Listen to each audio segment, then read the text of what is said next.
Yeah. So today we have a speaker. Her name is Edina. She also holds a degree from RSM. She has an extensive career in consulting. She's done various jobs in transformation projects. She also had a global position at Danone and a great career. And also on the personal level, she got a baby in 2016 and started to question her purpose in life. And in 2017, she decided to change her career path and do something completely different, and started her company called Diverse FYI, if I'm correct. Diversify. I diversify. I was thinking diversify, Lord. So maybe you can tell us a little bit more about your company, what you're doing, and also, of course, the main topic for today is the holistic female leadership, how that resonates with your own purpose, what does it mean to you, and also you can maybe share some stories with us. So welcome, Edina. Thank you very much, Victoria. I'm really honored to be here and to tell more about my journey and my experience and what I learned on this part of holistic leadership and being in touch with our body, mind, and soul. So that will be the topic for today. Before we start, I actually wanted everyone to think a little bit about what does it mean really holistic leadership for everyone. What would you say it is for you? Just take a few minutes for yourself to think about. On the next slide, I've put my own perspective on it. For me, to me, holistic, you can say female, you can also say male. In general, holistic leadership is realizing your uniqueness through a body, mind, soul connection and inspiring others to realize theirs. I think this, for me, summarizes leadership, and it's all about being unique. And the word realizing is important because I think we all have something unique. We are all unique. And it's not that we are going to look for it. I think it's somewhere hidden. Some parts are available to us, some parts are not. But it's really about realizing it. So having clarity on it and realizing it and sharing it with the world, basically. So that's my summary. Before I go on the topic, I want to share a little bit about myself. I was born in 1981 in Bosnia-Herzegovina in south of Europe. I had a very happy childhood, played a lot. You can see on the pictures, was doing a lot of outside playing with my sister. Just very normal youth, I would say, and upbringing. And in 1992, the war in the region started and we were forced to leave the country. And we came to the Netherlands as war refugees. And I started my high school in the Netherlands. I finished, then I went on to study business administration at Rotterdam School of Management. And I graduated in 2004, so exactly 15 years ago, quite a while. I started my career in 2005, at the beginning 2005, and I decided to not to work for one company. I was a bit afraid I would be bored to go into one direction, so I chose actually to go into consulting because I would be able to work for different companies and to see what's going on in many of them. So that was really attractive to me. So I chose to start to work in Accenture, and I was working on big transformation projects, mostly related to change management, communication, learning development, etc. And I've been doing that for over 5 years. Then I moved to work for Bearing Point, which is a smaller consulting company. And I did that for 2 years. I was also doing internal marketing. I had a commercial responsibility. So it was different than what I did in Accenture. So it was quite interesting. But after 2 years, I decided I had to move on. Consulting was not the right place for me anymore. And I took a position in a global food company, Danone, which most of you probably know. And I started as an organization development expert. And I was working with leadership teams on different change management projects, strategic change, leadership development, facilitation of team sessions, etc. So it was quite a diverse role. I was also trained to be an internal leadership trainer, which was very cool. I enjoyed very much, as it's something that's very close to me to transfer knowledge to other people. And here I think my passion really for human behavior and how humans develop was really born. In 2015, I got married to my husband, and in 2016, I became mom, and this was an important period in my life because it was a huge transformation, which I probably didn't predict at that time as well, but it was the most beautiful one, but it did put me in a let's say, in a different perspective. And yeah, what happened is that if I take a look at my next slide, is that a lot of things came kind of to a service in me and in my behavior, in my patterns. And it was really funny because I didn't expect that motherhood would bring up such things. And what I really saw myself is that during my career, I was, pretending to be that strong woman, always knowing the answer, always ready to know which way to go. I was working from my head a lot of times, quite rationalizing a lot of things. I was trying to be flexible, juggling between motherhood, work. I had a very severe inner critic, telling myself, it's not good enough, try again. Blaming others, victimizing, but also being very helpful in some moments. And this is, this central picture that I have here is this lady with the heavy armor. I think it represents very well what I saw in the mirror when I looked. And for me, this was the beginning of a new journey. And so in 2016, indeed, looking at the mirror, I was asking myself, so who am I? Am I fulfilled? Is this my way, this career and this corporate career? Is it going to bring me fulfillment and the happiness that I really want in life? And I was struggling with that question for a while. So it took me until 2017, mid of the year, that I took a new position in global HR. And I really, I realized it wasn't my path. So I decided to resign. And at that moment, I didn't really know what I was going to do. I just knew it was not my path and I had to do something different.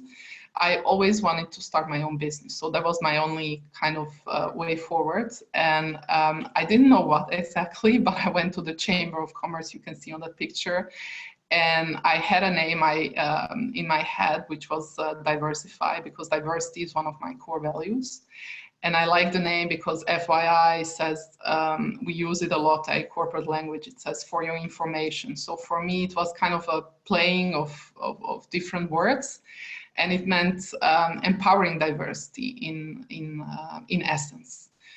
So there I was a new entrepreneur, and I told myself, I'm just going to do what I'm good at. So I'm going to do organization development, leadership development, and I will, let's see where it brings me. So that's how I started. And then by end of 2018, end of 2017, start of 2018, I start experiencing some anxiety, health issues, digestion problems. There were a lot of things coming together, and I was quite nervous because I just had a new business. I had sold my first project. I wasn't really sure what was going on, so I was a bit lost, you can say. But I knew it was something essential and I had to look into it. I just didn't know how. And this is where my path kind of to my inner journey start to unfold. And the first thing I actually did was, because my boy was 2 years at that time, a little bit younger, I could really see my way of parenting impacting him, and I wasn't happy all the time. So I took an online parenting course, and the first chapter on this course was, it's all about you, it's not about your child. And I was kind of taken back, and how, you know, and what's going on. And this was really the beginning of my journey and my realization. And this led to me also looking into my energy levels, because I was experiencing very low energy levels. And I changed my food pattern. I started eating gluten-free, dairy-free, sugar-free, and alcohol-free, which I do until the day of today. Super happy with that. In 1 month, I gained enormous amount of energy back. I lost weight, which wasn't my goal at the beginning, but I was just feeling much better. And this led to the next step I took, looking more into my mind, because I was super curious, what is it? What do we experience as humans if we go through a transformation, and what's happening in our bodies, but also in our minds? And this led me to do NLP, neuro-linguistic programming training. I did several other trainings, also on psychology. And then I moved into the more Eastern philosophy, because I knew that there was a connection between our bodies, our energy levels, soul. There was more to it, there was more depth. So I started also looking into that, studying. And I studied the energy systems called chakras. Some of you might have heard, and I will come back to that in the presentation. That's the core of this presentation. And so my journey unfolded, and I've been studying basically for, I think, over a year. I've been studying different methods of healing, of human behavior, human motivation, human desires, what drives us. And this became really a passion of mine. And that's also what I'm integrating in my today's vision for my company, Diversify, and how I want to move forward. And the beginning of this year, I have reconnected back also to my feminine energy, which you might think, oh, how come you seem quite feminine? But actually, looking back to my corporate career, you can really see that I've had focused a lot on my masculine energy, and my feminine energy has been something I've been rejecting for the most part. So reconnecting back to that was also part of regaining my authenticity and my strength and my uniqueness, and getting back in touch with my intuition, which is very important for me. Yeah, that's where I am today, and I'm super happy to be sharing this journey with you, and hope to share it with many others. And I will move on, because the core of my story is that my personal transformation journey was elevated through studying and experiencing the mind, body, and the soul connection. So really the interrelatedness between these three, because in the Western world, we look at all of them separately, and most of the time the middle part, the soul, doesn't even come close to exploration. Is something that people call spirituality. And I found it quite interesting to study this and to see what are the connections and how can we optimize the way we behave, we feel, we energize ourselves, and how we function in our daily lives. So this is the core of the work I do today. And one of the most profound tools that I've experienced studying are the chakras. And chakras are wheel-like energy systems. It's a simple model actually for a holistic approach to human mind, body, and soul connection, and it integrates the Eastern and Western philosophy. I call it the best of both worlds. And the main focus of it is the life force energy. So it's really the energy that we have in our bodies, which we don't focus a lot on, I have to say, I haven't been in my past. I wasn't really aware that we are energy bodies and we consist of energy. And this was a major revelation for me. And ever since, I'm looking at myself and at human beings in a very different way. So it's a tool I have discovered, you can say, that's helping me to see things in a different way, and also to help me to find solutions easily for the problems that we might have and we might encounter. It's also a tool you can use for liberation of past traumas, fear, shame, guilt, limiting beliefs, what we in the Western society we call psychology, and when we go to a therapist, or you can do that also through the system of chakras. And it's also a tool for practical manifestation of your vision and goals. So it has kind of two currents, the liberating and the manifesting current. And it's really playful and fun because it's, you can see it's colorful. Yoga is at the heart of chakras as well, because by moving your body, you can unblock some of the energy that you have stored in your body. So it's a very nice way of getting to know yourself, I think. And what I think struck me the most is that, and we don't look at ourselves in this way, is that we're really energy. We're nothing more or less than really energy, but through our lives and our upbringing and the education system, we have been programmed to follow our mind most of the time. And this is exactly where a lot of people get stuck, and we get stuck in old patterns. Also, most of them that we get through our childhood, because most of the programming, developmental programming, happens before our 7th year of life, so very early. And the rest of the experience that we have in our lives, we look through a glass basically of a child of 7 years.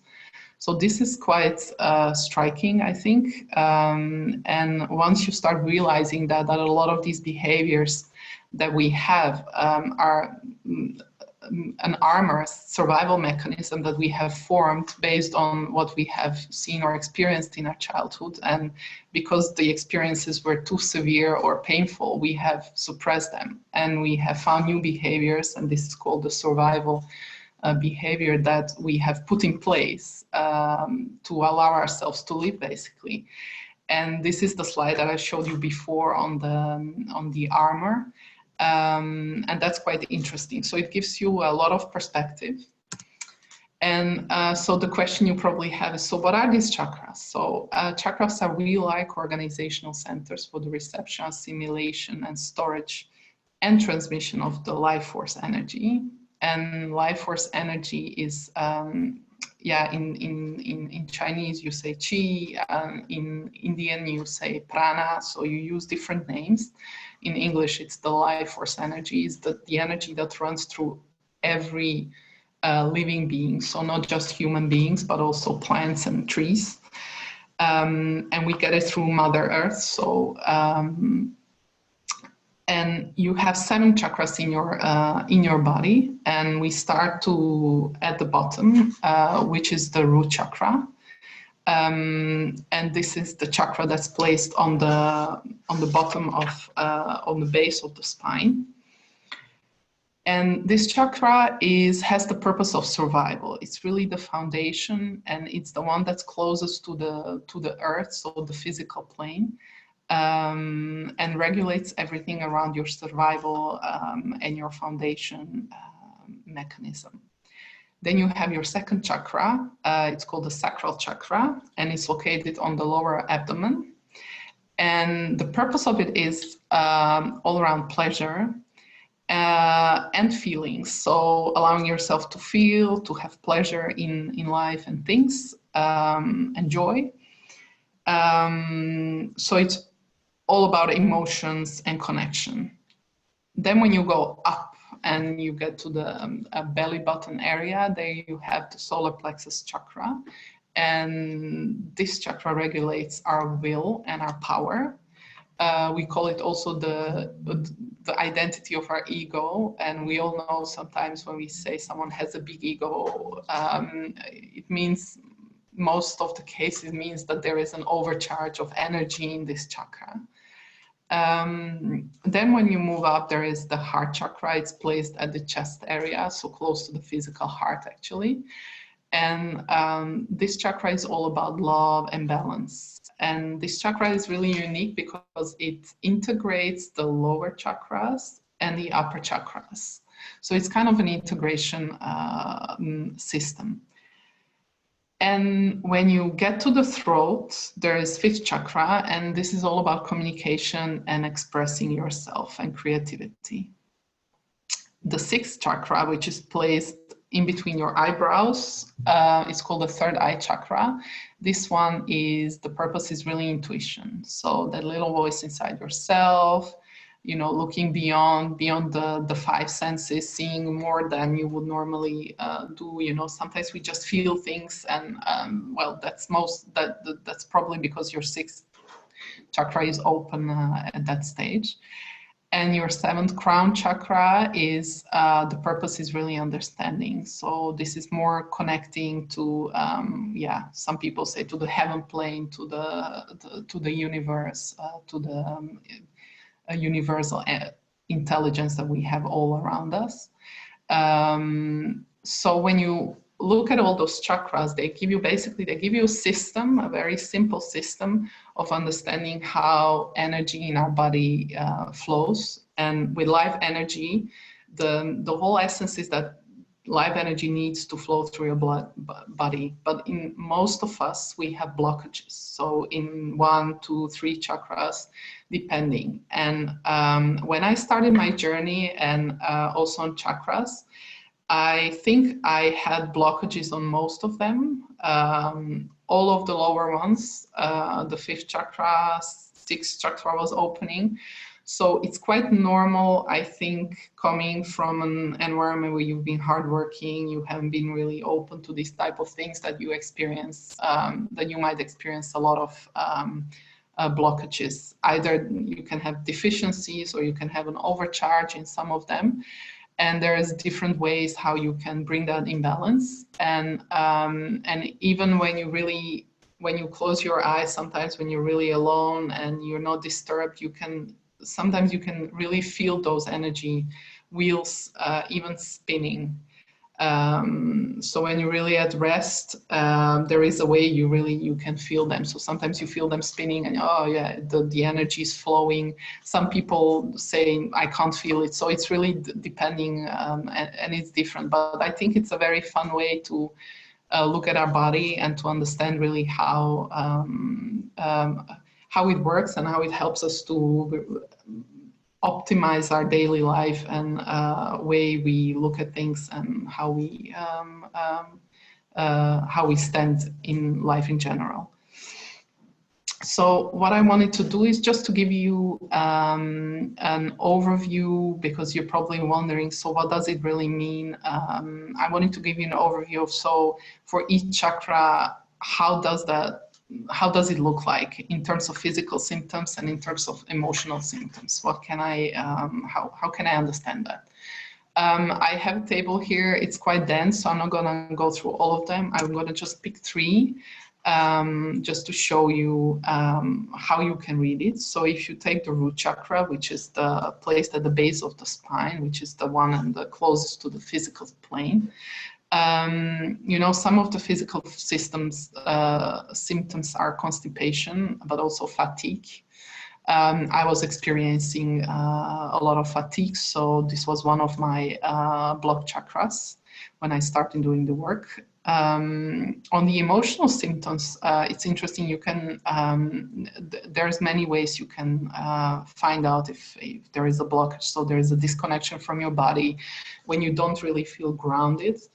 And a lot of people don't even know what it really feels to be grounded, but once you start grounding yourself, you can feel the difference. So poor nourishment, either eating a lot, eating bad, not the right food, not really the healthy options, let's say, well, being fearful and having anxiety, restlessness, poor discipline, you know, this chakra is all about manifesting on the physical plane. So if you have poor discipline, it's very difficult to manifest anything in life. So if you start something, working on a project, for example, you want to buy a house, if you're blocked on this chakra, you're not going to get to that point where you're going to be able to make the appointments that you need with the mortgage office, with the people that you need to really take the next step. So if you have poor discipline to follow through, a lot of times there is a blockage in your root chakra.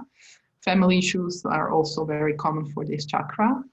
The second one is the solar plexus. And this one regulates our will and our power.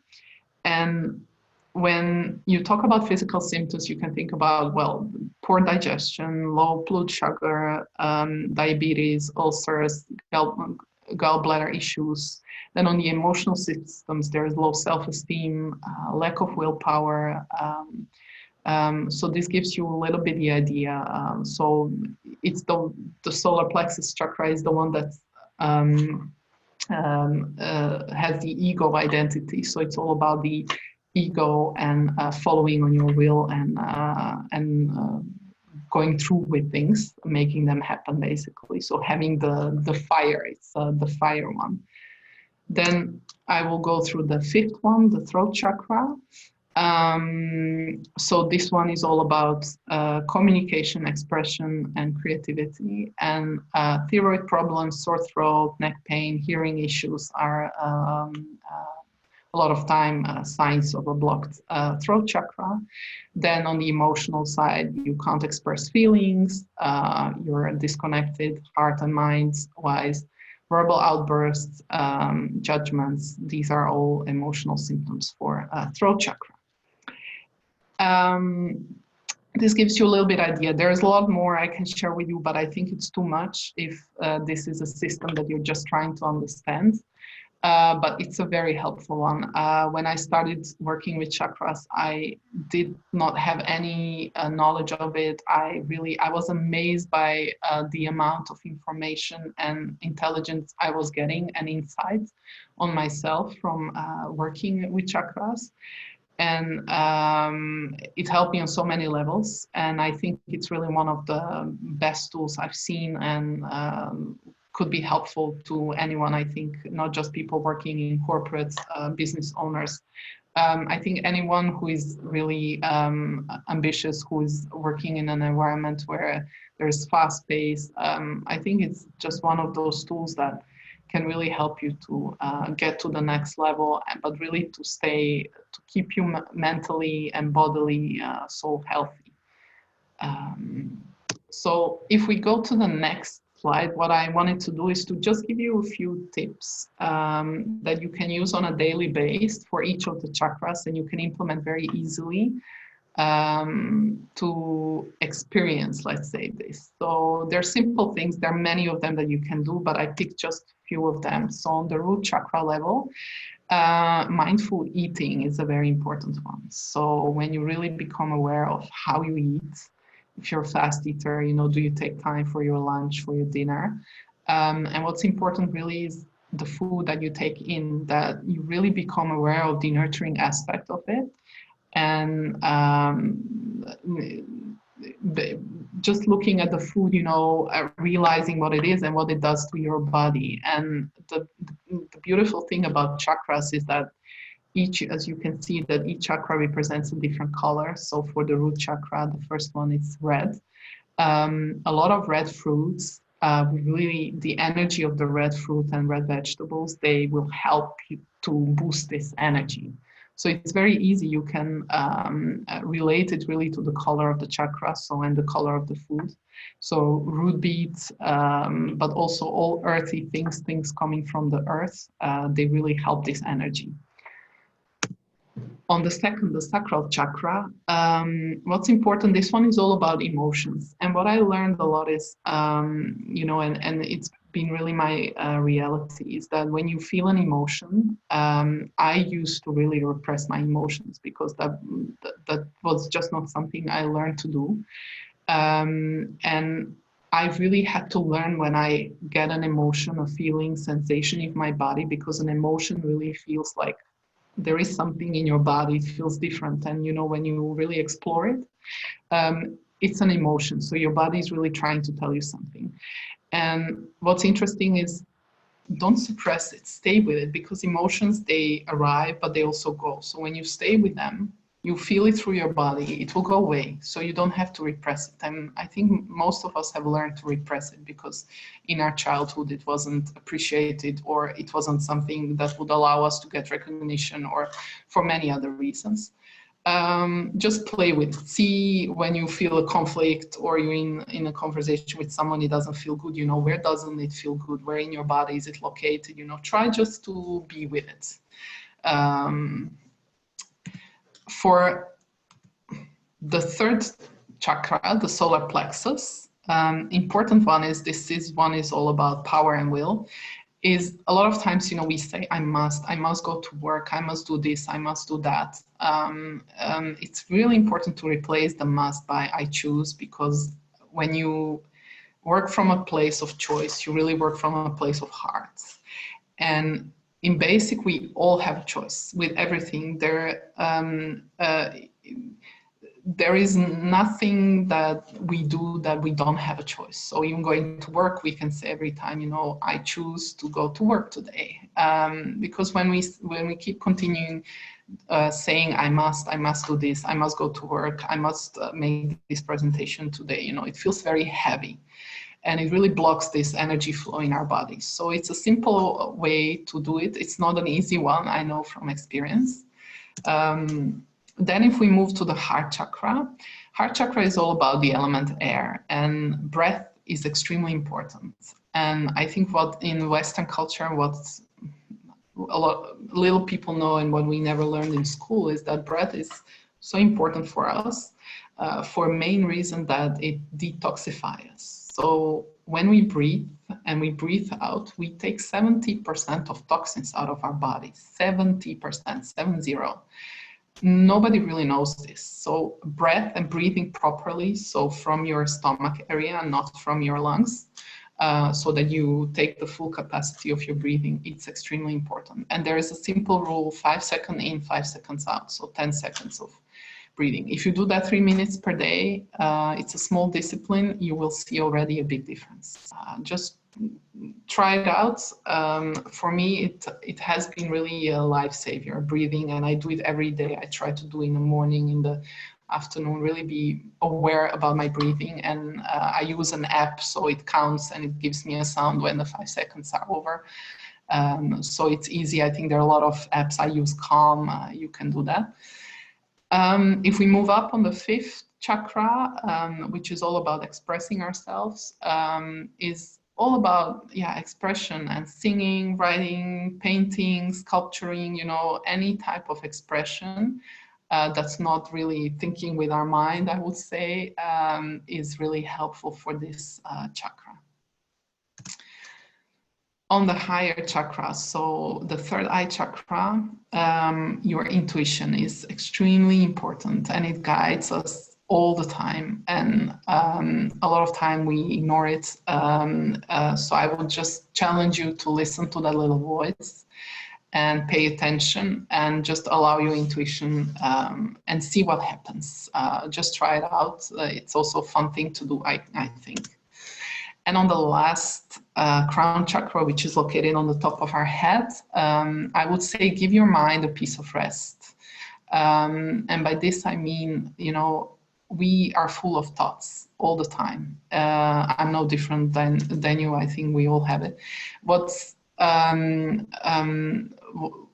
important is that we see thoughts for what they are. They're just thoughts, and that we try to see them as that, and we observe them.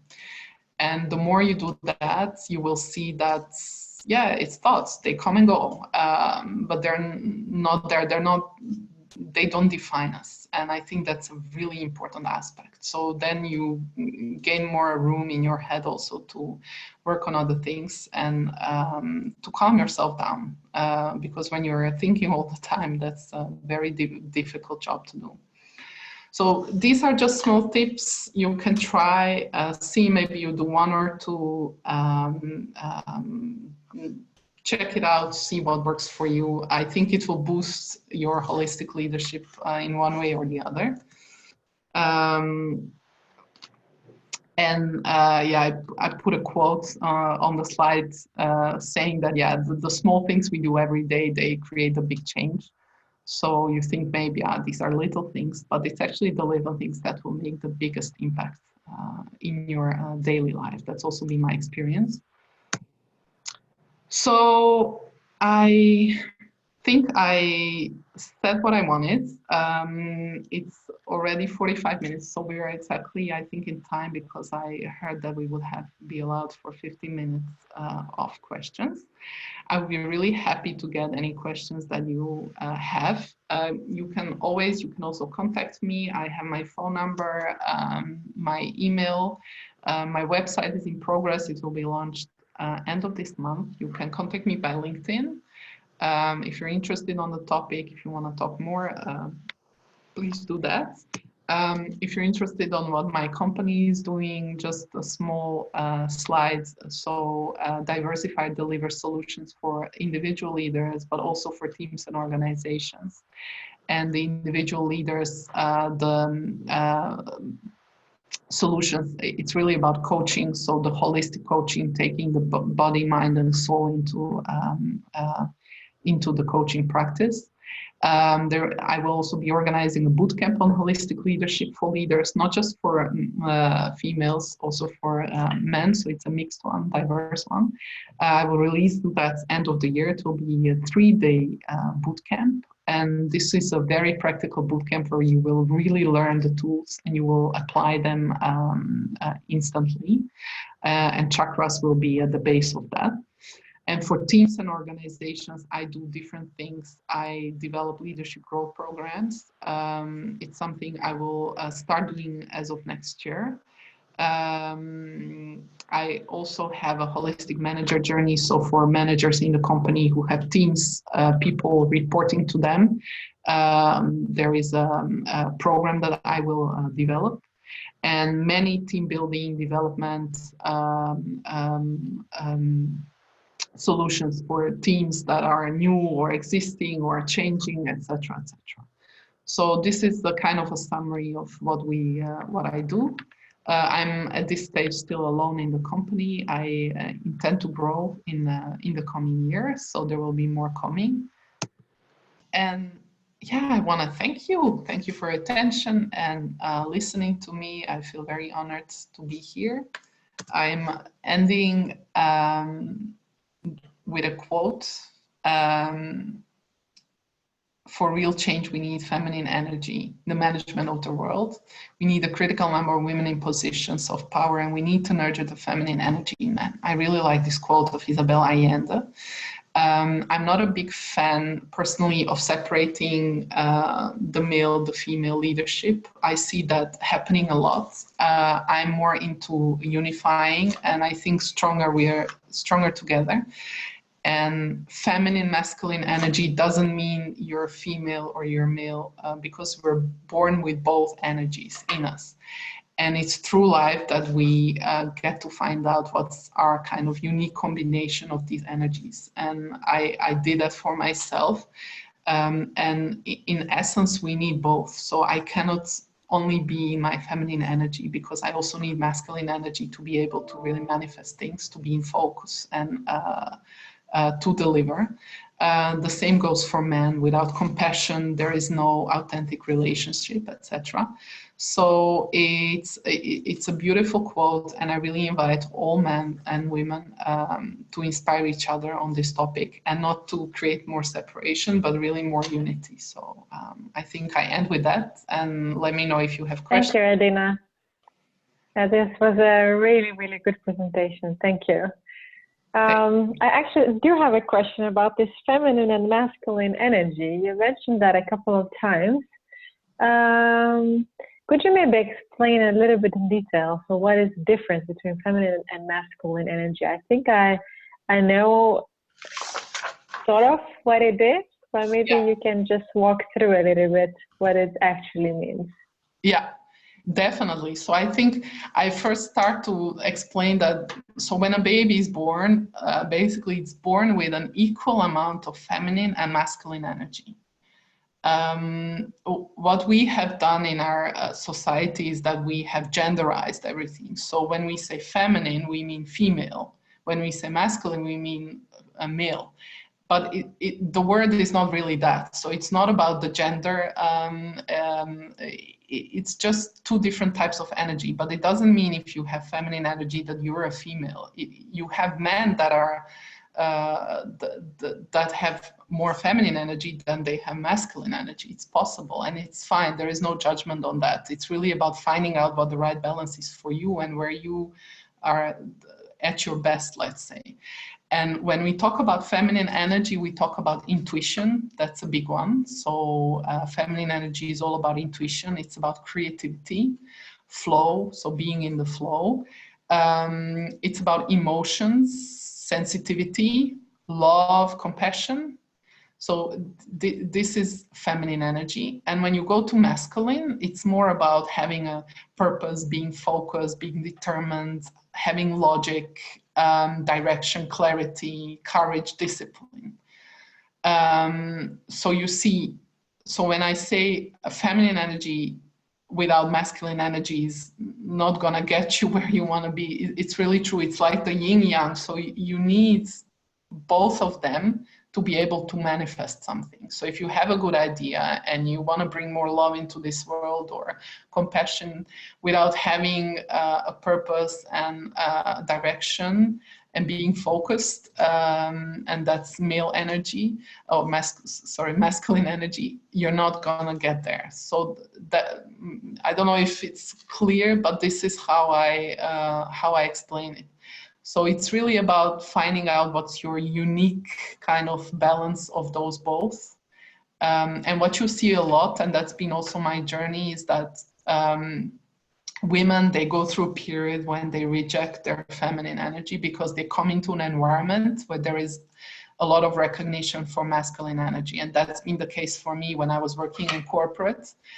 So I was rejecting my feminine energy because it wasn't appreciated. Every time I would show, it didn't work out for me. So I brought up my masculine energy every time, and now I realize what I've been doing, and now I'm bringing my feminine energy back in my life, and I see a real difference, and I see that I'm flowing better.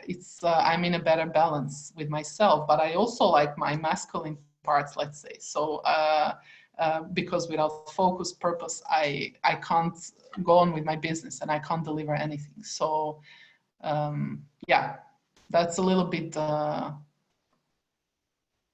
perspective on it. Okay, thank you. I think so. I have another question on terms of intuition. So how do you practice intuition? Very good question. Different ways. I think it's very important to have your thoughts to come to a point where that you observe them and you try to be as still as you can. So meditation is a way to really tap into your intuition. So being alone, giving your thoughts a peace of mind, which is difficult in the beginning and when you start practicing meditation. But this is the best way to tap into your intuition, because then at some point you will see, you start getting some inspiration or ideas, thoughts, and you're like, that's interesting. Where did this come from? And this is kind of your intuition telling you like, hey, this is probably the right kind of idea for you now. You can start writing them. I sometimes go back to them thinking, that idea from 2 months ago, now I understand it was it was a good one. Or so I would say it's the best is when you're really in peace and meditating. It's the best way. There's some yoga position you can find also on the internet that you can practice this, because it's placed here, your third eye. So you can do some kind of frowning and stretching of your forehead. It sounds funny, but it helps as well. And there is some food as well, because the color is blue. It's bright blue, so you can eat blackberries. The energy of blue food is gonna help as well. For some people, they say, I don't really experience it. It's a way also to do it. There is different ways to enhance it. And you have gemstones you can also use. To some people it works, to some it's, I do use them from time to time, so you can also try those. So the blue ones, they also help this energy. Interesting, thank you. Any questions from other ladies in the call? I see that we have some joiners.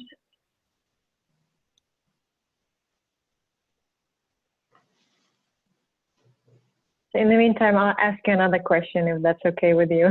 For sure, yeah.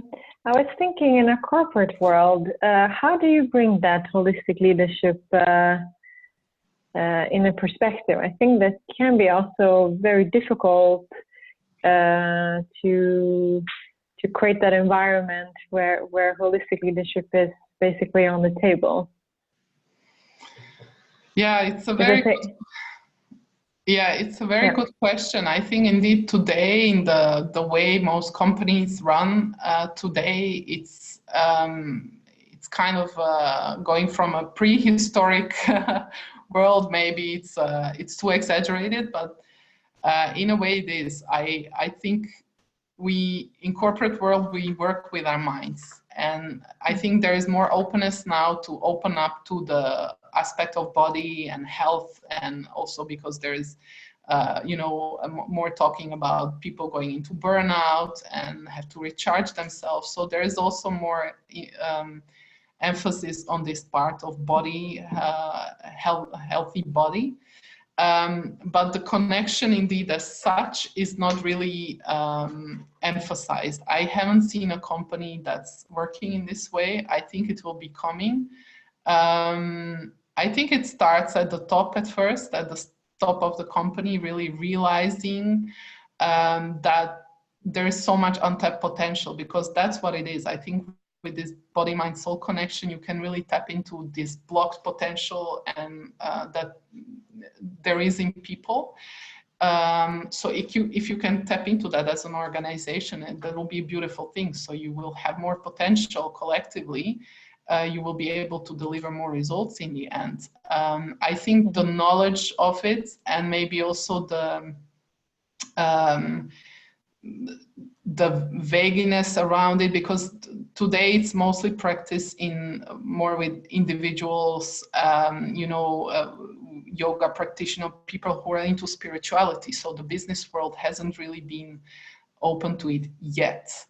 I hope with the work I do, I will bring more of that. And I think it starts really at the top. And then the leaders, so people who have teams. I would love to work with people, for example, who have teams, because when you start understanding how human beings work, what's important, then we're energy bodies, how emotions are stored, how you can release them. You can start understanding also your team members better, and also that each one of them is individual and there is no one size fits all.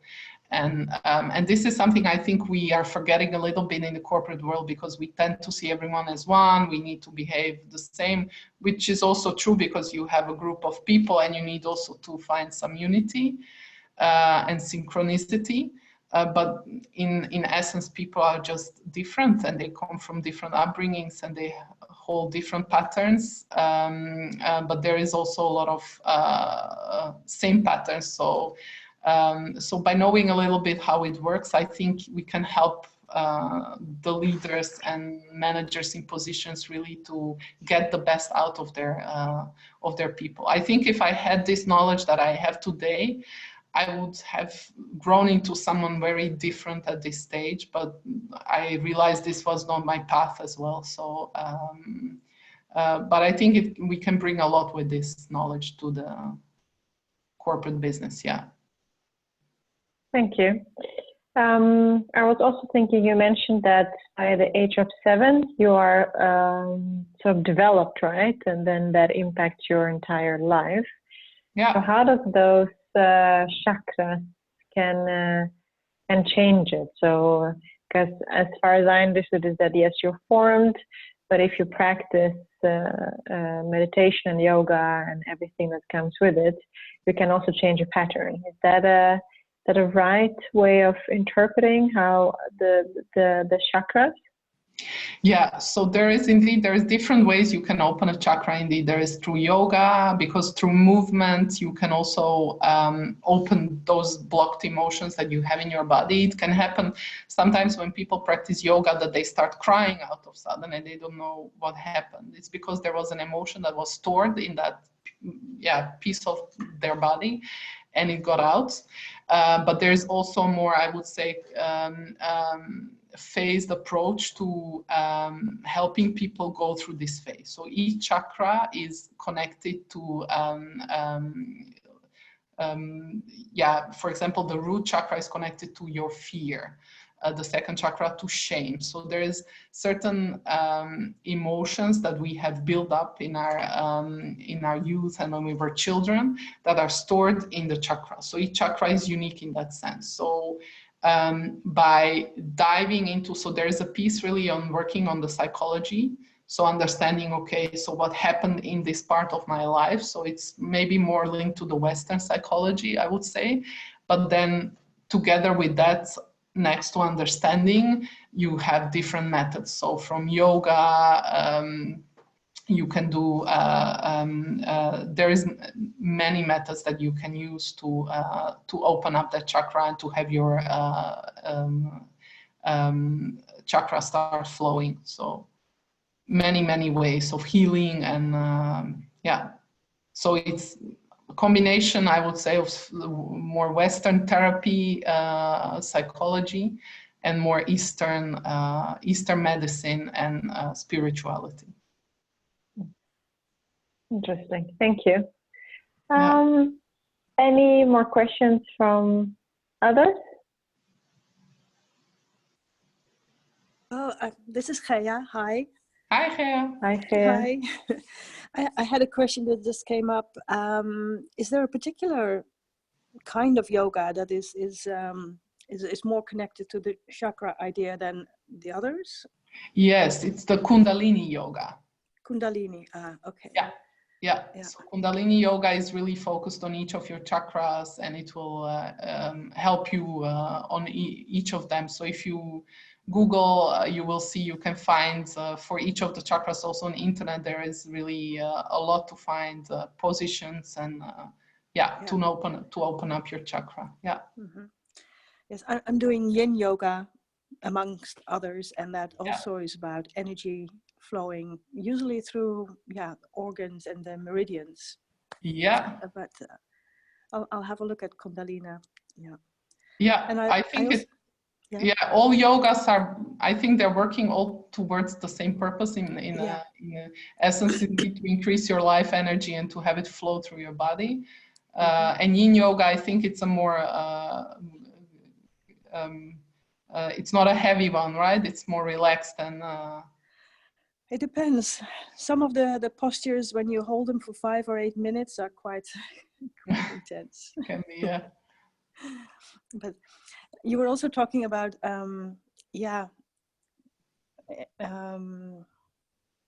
going into corporate life and being more of an accepted way of dealing with unused energies and potential. And I think it's just a little bit like coaching. Sometimes you need to bridge the gap by using, research, how it worked and how it's effective, or changing the wording a bit, or sometimes it takes time indeed to become accepted. Absolutely. Yeah, absolutely. And I think one big part of this piece is that when you talk about this holistic body, mind, and soul, you need to connect with your emotions and your feelings, because without doing that, you're just doing half of the work. You're not fully living in that sense. And this part is often sometimes that in corporate world is not recognized. and we repress a lot of our emotions. Also at work, you know, maybe not for all companies, but from my experience, you know, being angry at work or showing your emotions vividly, you know, it wasn't something that was really appreciated. No, usually it doesn't. It usually doesn't contribute to the bottom line. Yeah, exactly. It's disrupting mostly of the time. At least that's how it's perceived, unless it is a drive or something like that. But yeah, exactly. But it's a wrong belief actually that we have indeed in the corporate world, because emotions are normal. We're born with emotions, and we need them because it's the language of our body. So if we repress them, you know, we numb our bodies, so we won't even know. And when we numb our body, we get all kinds of diseases and sicknesses. And you know, a lot of people don't understand that connection. But that's what happens when you don't express your emotions. So in general, I think understanding this concept, it would really be interesting for companies to understand that you can increase also the level of healthy employees with this, you know, allowing emotions in a healthy way, of course, and not suppressing them. But yeah, it's indeed, it's a transformation, it's a change, because these are beliefs that are stored in the culture of most companies that, you don't change easily. So yeah. Because there's a lot of information in emotions and in the body, and now we're not using it at all. Absolutely, yeah. So that my unused data, oh man, maybe that's an angle that they are listening to. Yeah. Super. Well, thank you, Edina. This was a very interesting way and putting perspective into leadership. Thank you very much for sharing your story. Yeah, you're welcome. It was a pleasure. Yes, so we're gonna share, as said, the video with our community. So hopefully some people would get in touch with you. Yeah, let's see. I'm open. If people want to connect, I would be happy to. If they want to talk, give me a call, send me an email. Super. Okay. Thank you very much, everybody. And thank you, Edina, and have a good night. Thanks, you too. Bye. Thank you. Bye.